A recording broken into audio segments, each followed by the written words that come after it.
Comment on dit breaking news en allemand, mon cher Polo? Breaking news. D'accord, merci Polo. C'est un mot, ce mot c'est un peu partout maintenant utilisé, je pense. Tu as raison, en français, je ne sais même pas comment on dit.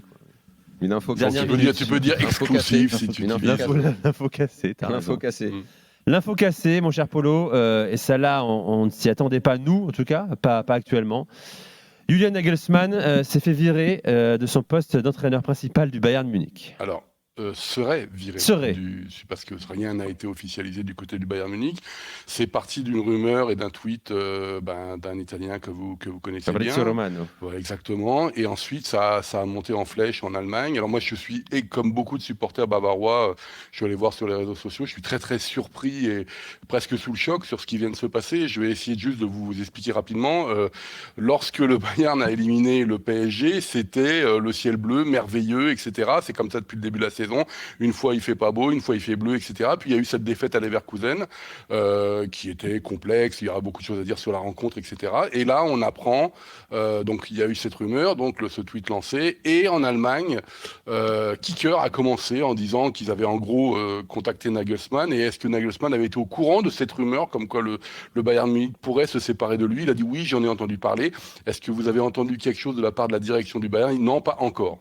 C'est ce qu'il avait répondu. Non, pas encore. Et ensuite, évidemment, d'autres médias qui sont toujours très bien informés en Allemagne, spécialisés sur le Bayern Munich, ont continué à dire que, en fait, c'est fait. Quand je dis c'est fait, c'est que c'est pas officialisé par le club et que le successeur de Julian Nagelsmann sera Thomas Tuchel. Bon. Et là, Kicker revient en disant, il manque la signature pour le moment, mais c'est fait. Mais c'est quoi les raisons, Polo? Ben justement, c'est ça qui est très surprenant dans cette rapidité. Donc, on peut critiquer Julian Nagelsmann sur le jeu qu'il pratique en ce moment. Et en gros, même s'il remportait le titre 2023, ce ne serait pas un grand champion à l'image de ce qu'avait réussi Jupp Heynckes ou Guardiola par les années précédentes, voire le titre de 2020, le triplé de 2020 de Hansi Flick. Mais moi, ça fait 2-3 ans que je dis que le Super Bayern, j'en parle souvent le lundi avec Nico, n'est plus aussi flamboyant que celui qu'on a vu sur la dernière décennie. Les raisons, c'est quoi? Ça peut être que le vestiaire. Et ce qui est paradoxal, c'est que Julian Nagelsmann avait, sur les dernières affaires au Bayern, avait gagné. Il s'était séparé de Lewandowski, il avait gagné son duel avec Manuel Neuer, il était renforcé, tout ça. Il avait nommé comme capitaine Kimmich, la nouvelle génération, c'est-à-dire qu'il était là pour faire une nouvelle épopée, une nouvelle ère du Bayern Munich sur la scène européenne et nationale. Donc tout était pour lui. Ce lundi, encore une fois, Herbert Hainer, le président de l'association dans Kicker, faisait une interview où il disait que Nagelsmann, c'était notre coach. C'est pour ça qu'on l'a pris pour plusieurs années avec un contrat jusqu'en 2026 parce qu'on prépare l'avenir, etc. On a besoin d'être créatif, on a besoin d'un coach comme lui, etc.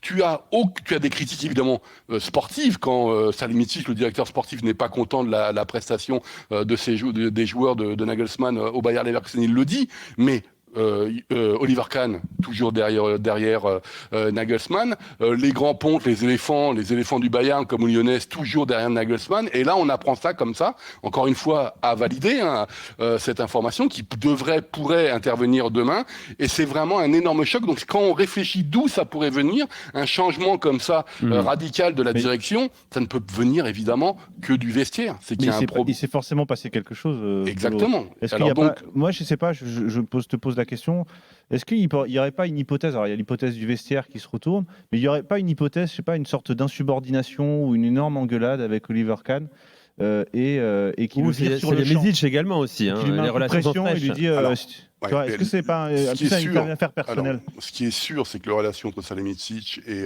Nagelsmann sont pas forcément les meilleures du monde, mais c'était la même chose à l'époque avec Hansi Flick, et à la rigueur, c'est pas le même boulot, et on le dit souvent en Allemagne. Un directeur sportif, il n'a pas à être copain avec un coach. Il y a des objectifs, il y en a un qui est là pour construire un effectif compétitif chaque saison, il y en a un qui est là pour gagner. C'est pas tout à fait les mêmes choses.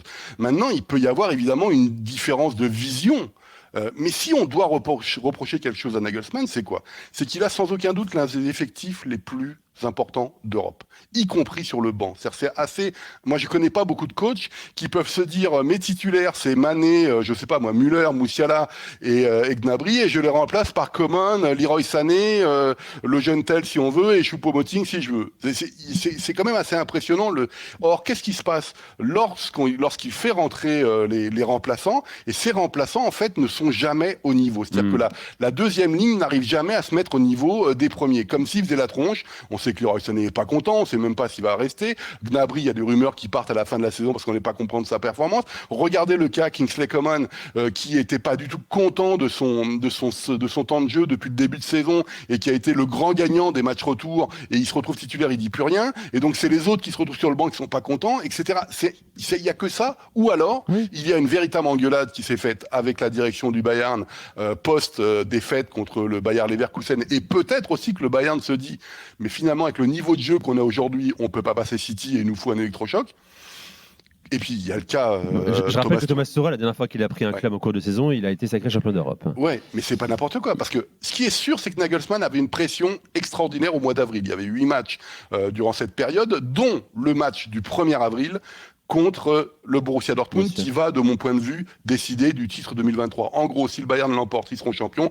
S'ils font match et nous ils perdent, ça va être compliqué pour eux de remporter le titre 2023.